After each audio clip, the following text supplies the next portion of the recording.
السلام علیکم ورحمۃ اللہ وبرکاتہ۔ آج کی ہماری گفتگو کا عنوان ہے نمازی کے آگے سے گزرنا۔ اس عنوان کے تحت دو فریق آتے ہیں، دو پارٹیاں ہیں۔ پہلا فریق تو نمازی ہے اور دوسرا فریق ہے گزرنے والا۔ اس میں جو پہلا فریق ہے یعنی نمازی، اس کے لیے احکام یہ ہیں کہ اگر وہ ایسی جگہ نماز پڑھ رہا ہے جہاں سے لوگوں کے گزرنے کا اسے گمان ہو، خیال ہو کہ یہاں سے لوگ گزریں گے، تو اس کے لیے مستحب ہے کہ وہ اپنے سامنے سترہ بنا لے۔ دوسرا حکم یہ ہے کہ اگر ایسی جگہ نماز پڑھ رہا ہے کہ جہاں سے لوگوں کے گزرنے کا اسے یقین ہے کہ سامنے سے لوگ گزریں گے اور اس کا اس کو یقین ہے، تو پھر اس کے لیے ضروری ہے کہ وہ اپنے سامنے سترہ بنا لے۔ اگر گزرنے کا صرف خیال ہو، گمان ہو تو مستحب ہے، اور اگر یقین ہو تو پھر ضروری ہے سترہ بنا لینا۔ سترہ کسے کہا جاتا ہے؟ سترہ آڑ کو کہتے ہیں۔ اگر مسجد میں ہے تو وہ ستون کی آڑ میں نماز پڑھ لے، اور اگر مسجد میں نہیں ہے یا ستون نہیں ہے تو پھر کوئی چیز اپنے سامنے رکھ لے، لیکن یہ ضروری ہے کہ جو چیز بھی وہ اپنے سامنے رکھ رہا ہے وہ کم سے کم 1 گز کے برابر لمبی ہو اور 1 انگلی کے برابر موٹی ہو۔ اگر 1 گز کے برابر لمبی نہیں ہے بلکہ آدھا گز ہے، یعنی آدھے ہاتھ کے برابر ہے، یا لمبی تو 1 گز کے برابر ہی ہے لیکن پتلی ہے، بالکل جھاڑو کا تنکا رکھ لیا، تو یہ سترہ نہیں ہوگا۔ سترے کے لیے ضروری ہے کہ 1 گز لمبی ہو اور 1 انگلی کے برابر کم سے کم موٹی ہو۔ یہاں ایک مسئلہ اور بھی ہے کہ مسجدوں میں جو اسٹینڈ بنے ہوئے ہوتے ہیں اور ان کو نمازی کے سامنے رکھ کر لوگ سامنے سے نکل جاتے ہیں، تو کیا وہ اسٹینڈ جو کبھی لوہے کے ہوتے ہیں، کوئی لکڑی کے ہوتے ہیں،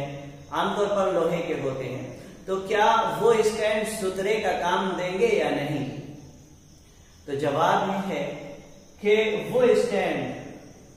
شیء واحد کے حکم میں، ایک ہی چیز کے حکم میں ہے، تو اگر وہ اسٹینڈ 1 گز کے برابر لمبے ہیں تو وہ سترے کا کام دیں گے، سترے کی جگہ انہیں رکھا جا سکتا ہے۔ اب ہم دوسرے فریق یعنی گزرنے والے کے بارے میں بات کرتے ہیں۔ تو اس سلسلے میں سب سے پہلے یہ دیکھا جائے گا کہ وہ مسجد جس میں یہ واقعہ پیش آ رہا ہے، جس میں وہ نماز پڑھ رہا ہے، کیسی ہے؟ وہ بڑی مسجد ہے یا چھوٹی ہے؟ یا وہ میدان میں نماز پڑھ رہا ہے یا گھر یا کمرے میں نماز پڑھ رہا ہے؟ اگر وہ مسجد بڑی مسجد ہے یا میدان ہے، بڑی مسجد ہے یا میدان ہے، بڑی مسجد کی جو مقدار ہے وہ 60 فٹ لمبائی اور 60 فٹ چوڑائی ہونی چاہیے، اور اس کو گز میں 40 گز، تو 60 فٹ لمبی اگر مسجد ہے یا کھلا ہوا میدان ہے تو بڑی مسجد میں یا میدان میں 3 صف کی دوری سے، اور 3 صف کی جو دوری ہے اس کی مقدار فٹ میں دیکھی جائے تو 12 فٹ ہوتی ہے، تو 12 فٹ کے آگے سے گزر سکتا ہے، اس کے آگے سے نکلا جا سکتا ہے۔ لیکن اگر وہ چھوٹی مسجد ہے یا گھر میں نماز پڑھ رہا ہے یا کسی کمرے میں نماز پڑھ رہا ہے، چھوٹی مسجد کا مطلب ہوا جو 60 فٹ سے کم کی ہو، جس کی لمبائی 60 فٹ نہ ہو، وہ مسجد چھوٹی مسجد کہلائے گی۔ اگر وہ چھوٹی مسجد ہے تو نہ تو 2 صف آگے سے نکلا جا سکتا ہے، نہ 3 صف، یعنی اس کے آگے سے بالکل بھی نہیں نکل سکتے، جائز نہیں ہے۔ تو خلاصہ یہ ہوا کہ اگر وہ مسجد بڑی ہے یا میدان میں نماز پڑھ رہا ہے تو 12 فٹ آگے سے نمازی کے نکلا جا سکتا ہے، اور اگر وہ چھوٹی مسجد ہے بالکل بھی نکلنا جائز نہیں ہے۔ البتہ اگر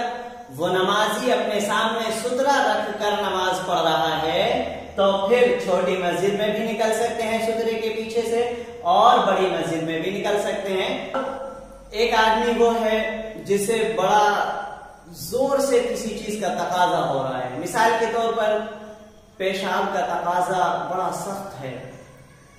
اور وہ آگے سے گزرے بغیر کوئی چارہ بھی نہیں ہے، تو پھر وہ کیا کرے؟ تو ایسے شخص کے لیے جسے کسی چیز کا شدید تقاضا ہو، اس کے لیے فقہا نے یہ رخصت دی ہے کہ اگر اس کے ہاتھ میں رومال ہے تو وہ رومال کو نمازی کے سامنے کرے اور نکل جائے، لیکن یہ اسی شخص کے لیے ہے جس کو بڑا سخت تقاضا ہو، استنجے کا تقاضا ہو یا کوئی اور پریشانی ہو تو اس کے لیے گنجائش ہے۔ اور اگر رومال بھی نہیں ہے لیکن تقاضا بڑا سخت ہے،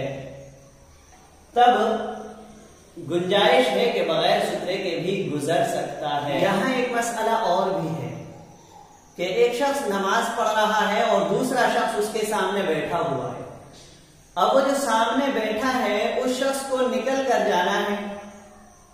اور جو پیچھے نماز پڑھ رہا ہے اس کی دائیں بائیں جانب جگہ خالی ہے جہاں سے وہ نکل سکتا ہے، تو اس شخص کو کیا کرنا چاہیے؟ کیا اگر وہ نمازی کے سامنے سے ہٹے گا تو گناہ گار ہوگا یا کوئی گناہ نہیں ہوگا؟ تو اس سلسلے میں جو شخص نمازی کے سامنے بیٹھا ہوا ہے، اگر اس کو نکلنا ہے تو وہ کسی ایک طرف، دائیں طرف یا بائیں طرف کھسک جائے اور کھسکنے کے بعد باہر نکل جائے، اس پر گناہ نہیں ہوگا نمازی کے سامنے سے گزرنے کا، کیونکہ حدیث شریف میں جو وعید بیان فرمائی ہے رسول کریم صلی اللہ علیہ وسلم نے، وہ المار بین یدیہ، نمازی کے سامنے سے گزرنے والے پر بیان فرمائی ہے، نمازی کے سامنے سے ہٹنے والے پر وہ وعید نہیں ہے۔